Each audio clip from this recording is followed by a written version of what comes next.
Okay, so here's this nice classic color of your sky. You can also lay this down in advance of something that you plan to do, like in the next week. If it's like this and you're going to do it in the next few days, you can do it one day ahead and put it aside so that if there are any clouds in front of it, you can put them on.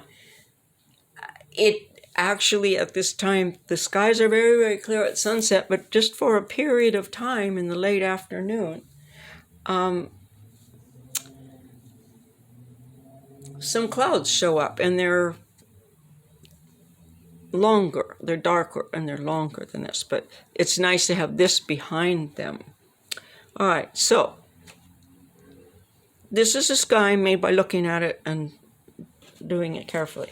Now here we have practice sky washes, made up skies. It's fine for practice. I mean, you have to learn somewhere. Look what happened here. It's not very subtle. Now these are also different paints, but nonetheless, look, same paints, we're getting a little closer here.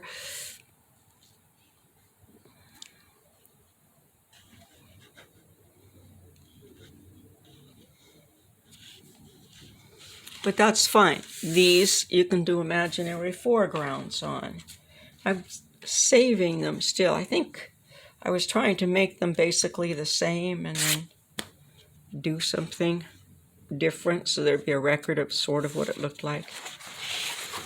Now, I did it again. And with more water, bringing it down. And just bring it, trying to get a good blue wash that's up there in the sky and then comes down nicely. And then when it gets down to the bottom, just the tiniest bit of red. But it should be the tiniest bit of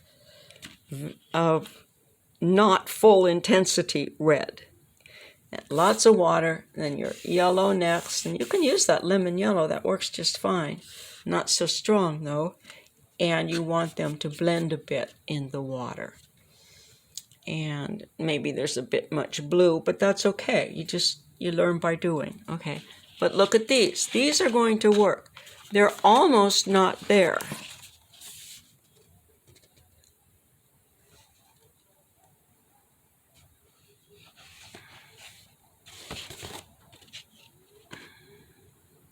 And these will be a very nice just starting background of a normal sky at this time of year, right? With nothing in front of it, but it's ready for when you want to put some clouds and stuff in front of it. And I may be doing that with these. Haven't done anything because I want people to see what they look like. Now, this is getting more like it. Same paints.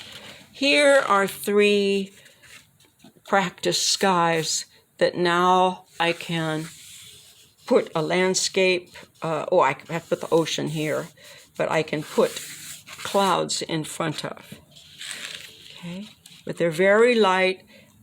We can have lots of other layers of complex clouds in them, like the ones that are going to be coming up on video clips that I attached to this of finished paintings with skies in them. But you don't want to put too much. So that's why I wanted to include these, because this is what we do at first, and then you try to put something in front, and yeah. And the sky is the background.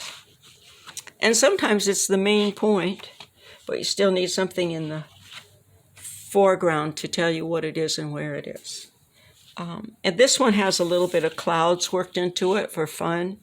So we'll see where this goes. But this is how your little prep things for a possible sunset coming up can be, so that you have a dry background to put some of the fancy stuff you're going to see in the clouds.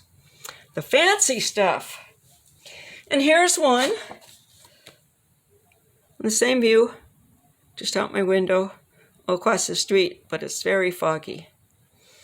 Here's that pole that you see in the picture across the street. There's a house. I guess it's allowed to go that high.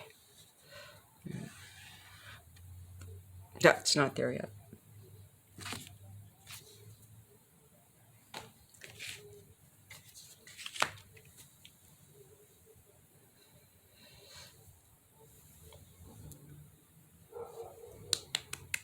Ask me a question. Make a comment. And again, these are student watercolors that I'm using.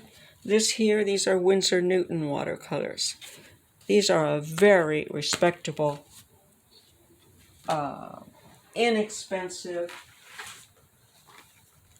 beginning watercolor to get you started with very good habits.